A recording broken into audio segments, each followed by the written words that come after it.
The crystal chandelier shattered the candlelight just moments before my husband revealed he hadn't just planned our divorce. He'd built a criminal network designed to frame me for financial collapse. The crystal chandelier above our dining table refracted the candlelight into 1,000 shimmering diamonds. It was our 15th wedding anniversary.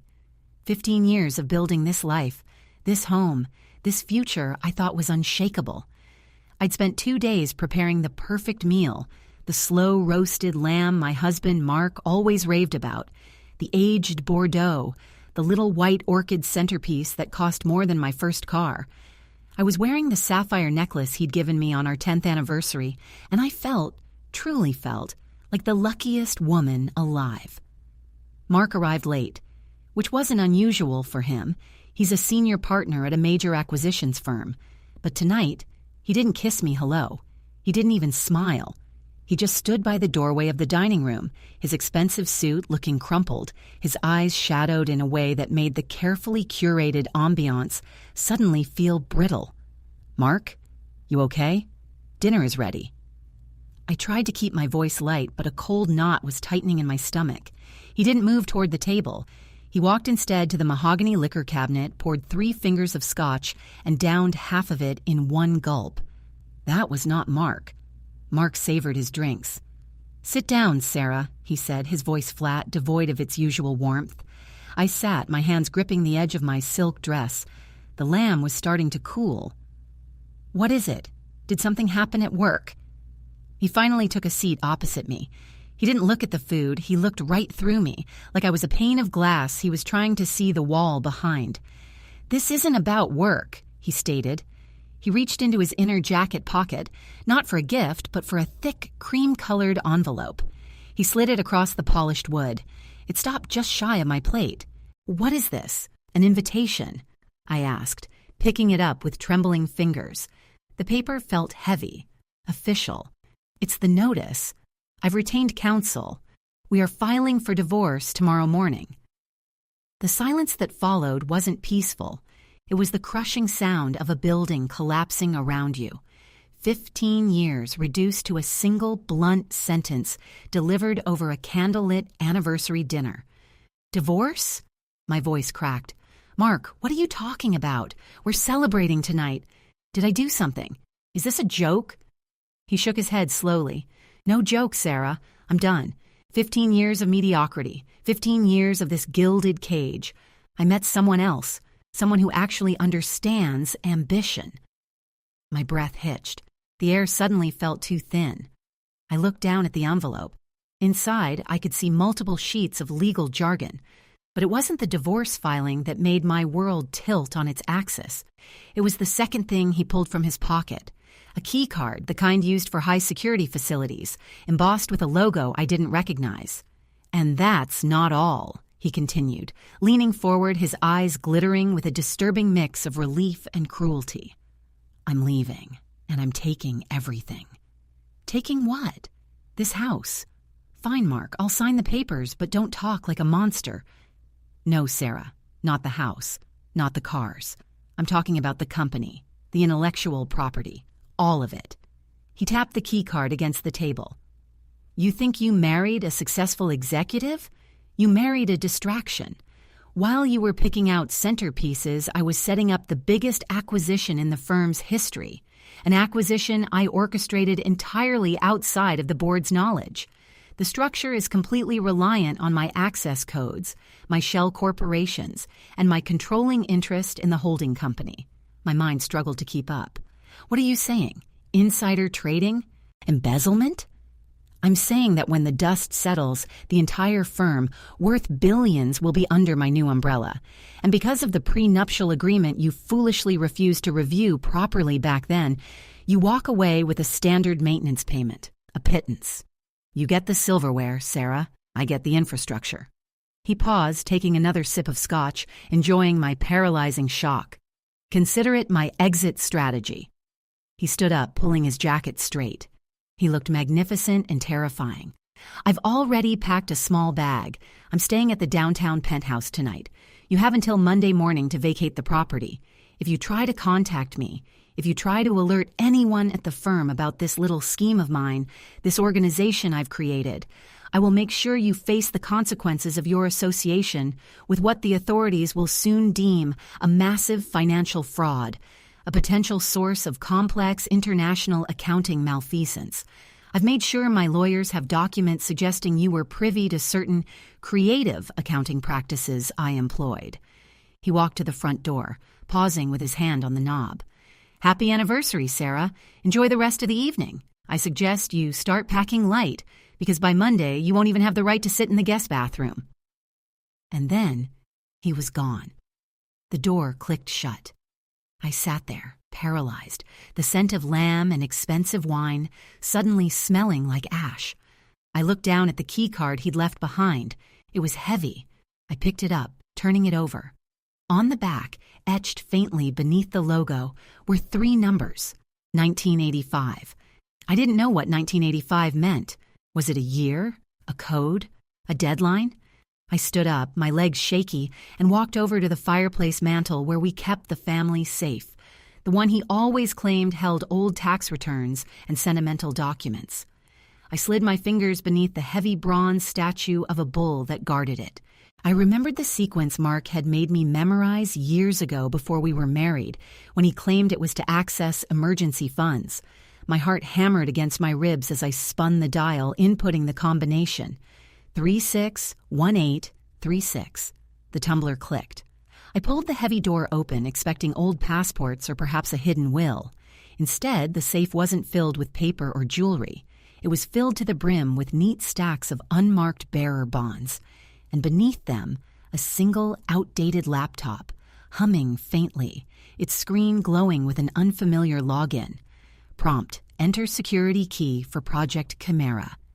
The low mechanical hum of the ancient laptop was the only sound in the cavernous dining room, louder than the frantic pulse thundering in my ears. Project Chimera. The name tasted like metal on my tongue. Mark had always been brilliant, but this level of clandestine operation, this entire hidden life, was beyond anything I could have conceived. He wasn't just a cheating husband planning an ugly separation. He was orchestrating a corporate demolition. I stared at the bearer bonds. They were crisp, anonymous wealth, enough to restart 50 lives. He hadn't just planned to leave me broke. He had left me the evidence of his actual crime, hidden inside the sanctuary I thought was supposed to protect our most precious memories. Was this a trap? A final, twisted joke? I backed away from the safe, my eyes locked on the laptop screen. I had to know what was on it. I had to understand the weapon he had just aimed at my future. I cautiously reached for the machine. It felt cool, solid. I looked back at the key card he'd left, the one marked with the cryptic 1985. I looked at the login prompt on the screen, enter security key. A memory surfaced, sharp and unwelcome. In the early days of our relationship before the company went public, Mark used to have these intense late-night coding sessions in his study. He would often mutter these strange, nonsensical strings of numbers and dates, claiming they were good luck charms for breaking through firewalls. He always insisted I write them down somewhere safe, just in case the power went out. I never did, dismissing it as nerdy eccentricity, except for one. One night, after one too many glasses of wine, I'd jokingly written down a sequence on the back of a coaster, his favorite baseball player's jersey number, the year he graduated college, and the month we first said, "I love you." March 14th, 2005. My hands were shaking so violently I almost dropped the laptop trying to type the sequence into the login field. Access granted. The screen flooded with data, not text files or spreadsheets, but highly complex, color-coded network maps that looked like something out of a spy movie. There were blinking nodes labeled offshore assets, secured data vaults, and one massive pulsing red nexus labeled the extraction point. Below the network diagram was a chronological timeline of transactions stretching back 18 months. It wasn't just the firm he was targeting. This wasn't simple insider trading, reading the headers of the open files, titles like Asset Liquidation Strategy Gamma and Regulatory Bypass Protocols. I realized Mark had built an entirely separate parallel infrastructure designed to siphon off the core assets of his company, shifting them into ghost entities minutes before declaring insolvency or bankruptcy on the main structure. The firm wasn't just being taken over, it was being hollowed out from the inside. And then I saw it. A flagged email thread dated just 3 weeks ago, addressed to Mark from an unknown sender using an untraceable server. The subject line, regarding the local assets. I clicked it open. The email contained an attachment labeled Phase 2 Target Confirmation. My blood turned to ice water. The attachment wasn't a corporate document. It was a detailed dossier on me.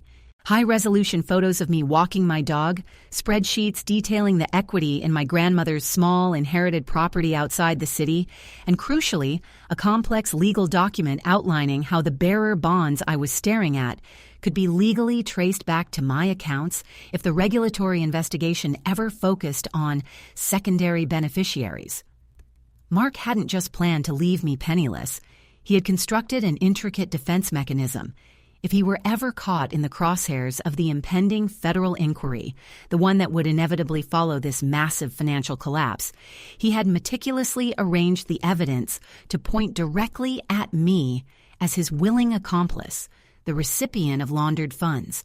The threat he made verbally was real, but the documentation in this safe proved he had been preparing to sacrifice me for months.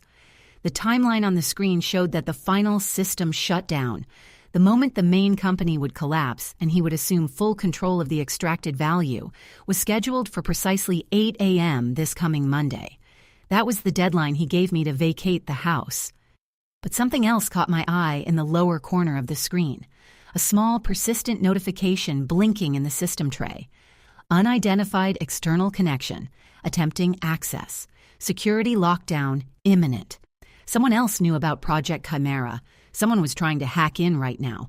My fingers hovered over the keyboard, adrenaline flooding my system. If I ignored it, the system would lock down, sealing this proof forever. If I engaged, I risked alerting not just Mark, but whoever this external threat was. I had mere seconds before the impending lockdown.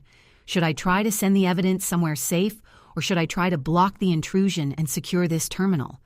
I slammed my palm down on the Enter key, hoping to override the lockdown warning and access the email archives before the screen went dark forever. Instead of archive access, the screen flickered violently, and a single text-only window popped up over the complex network map. It wasn't a system alert. It was a direct message. "Thank you for letting me in, Sarah. I suggest you step away from the terminal immediately. Your husband is not the only one who wants this data." The message hung on the screen, stark white text against the terrifying blue backdrop of Mark's financial demolition plan.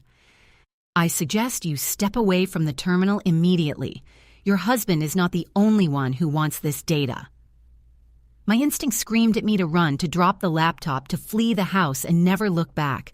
But the sight of my own face in that dossier, the cold calculation that Mark had prepared my legal destruction, anchored me. I wouldn't be his scapegoat, not for 15 years of loyalty. "Who is this?" I typed back frantically, my fingers flying over the keys, ignoring the fact that I was communicating with a complete stranger while sitting on potentially millions of dollars of evidence. The response was instantaneous. "Someone who has been watching Chimera for much longer than you have. Someone who doesn't want to see it controlled by a narcissist, or worse, fall into the hands of his unknowing accomplice." The implication hit me like a physical blow. The external connection wasn't some rival corporate entity. It felt like a shadow security team, or perhaps someone Mark had double-crossed. I looked at the timer on the system tray. The lockdown countdown had paused, but the warning signal was now flashing a persistent, angry red. I didn't have time to debate ethics or identity. I needed leverage, and I needed it fast. "I have the original access key and the primary terminal," I typed, my voice steadying with a surge of cold rage. "I can delete the entire architecture, or I can hand it over to the authorities first thing Monday morning, implicating everyone, including myself, which will bring down everyone involved. Tell me who you are, and what you want." The reply this time was a digital shrug, a link embedded in the message. "Verify this link. It is a highly secure, anonymous submission portal for the Federal Corporate Oversight Division. Upload the contents of this drive. Do it now. I will verify receipt and confirm your immunity arrangements simultaneously." Federal Corporate Oversight Division. They were real. They were closing in. Mark's meticulously planned downfall was about to become public, and I had a choice: sink with him or swim free on a life raft thrown by the government. I looked at the safe, then at the laptop. The bearer bonds were tempting, but tying myself to Mark's money, even implicitly, was a fast track to a prison cell. The real value wasn't the cash, it was the complete, unassailable proof of Mark's multi-layered fraud. With a deep breath, I used the key card Mark had left, the one marked 1985, to access the external storage ports on the old laptop. I plugged in a small encrypted flash drive I kept in my jewelry box for important documents. I initiated a mass transfer of the entire Chimera Drive contents to the secure upload portal provided by my mysterious contact. The progress bar crawled agonizingly slowly across the screen. Just as the transfer hit 98%, the main door to the house burst inward, not with a polite knock, but with the violent splintering of wood around the frame. Shouts echoed through the hall. "Police! Federal agents! Hands where we can see them!" My heart leaped into my throat. Had Mark somehow alerted them? Or was this my anonymous contact making good on their promise? I snatched the flash drive from the port. The laptop screen, finally reaching 100%, instantly went black, wiped clean, the lockdown taking effect milliseconds before the federal agents stormed the dining room. 3 stern-faced individuals in tactical gear, emblazoned with official but unfamiliar insignia, flooded the room, weapons raised. They zeroed in on me, standing between the open safe and the dead laptop. "Do not move!" one of them barked, his voice amplified by a helmet mic. I raised my hand slowly, clutching the small flash drive like a talisman. I looked past the muzzle of the nearest weapon, searching their faces for recognition, for validation. "I have the Chimera data," I stated clearly, loudly enough to cut through the tension. "It's all on this drive, and I have the immunity agreement from the FCOD operative who contacted me moments ago." The lead agent paused, lowering his weapon slightly. He nodded toward another agent who was already checking the empty safe and the defunct laptop. "The external contact confirmed receipt 15 seconds ago, Ms. Hayes," the lead agent said, his voice softening marginally, though his stance remained rigid. "We intercepted Mr. Sterling attempting to board a private jet out of the country 20 minutes ago. He's currently being detained." Relief washed over me, so potent it nearly buckled my knees. Mark was caught. The organized scheme was broken. "As for the bearer bonds," the agent continued, gesturing toward the safe, "they are now seized assets. You are clean, Ms. Hayes. You are being treated as a cooperating witness. We need you to come with us now to provide your statement. The house is now a federal scene." I looked down at the flash drive, the key to my freedom and Mark's ruin. I looked at the shattered door, the ruin of my 15-year illusion. I was walking away from the wreckage, not with the glittering sapphires or the silk dress, but with the truth. It wasn't the life I wanted, but it was the life I would get to keep. As they escorted me out past the shattered frame of the front door and into the cold dawn light, I took one last look at the chandelier, its crystal facets now reflecting only the harsh blue and red, flashing lights of the federal vehicles parked outside. The flames of our anniversary dinner had finally died, leaving behind only cold, hard justice.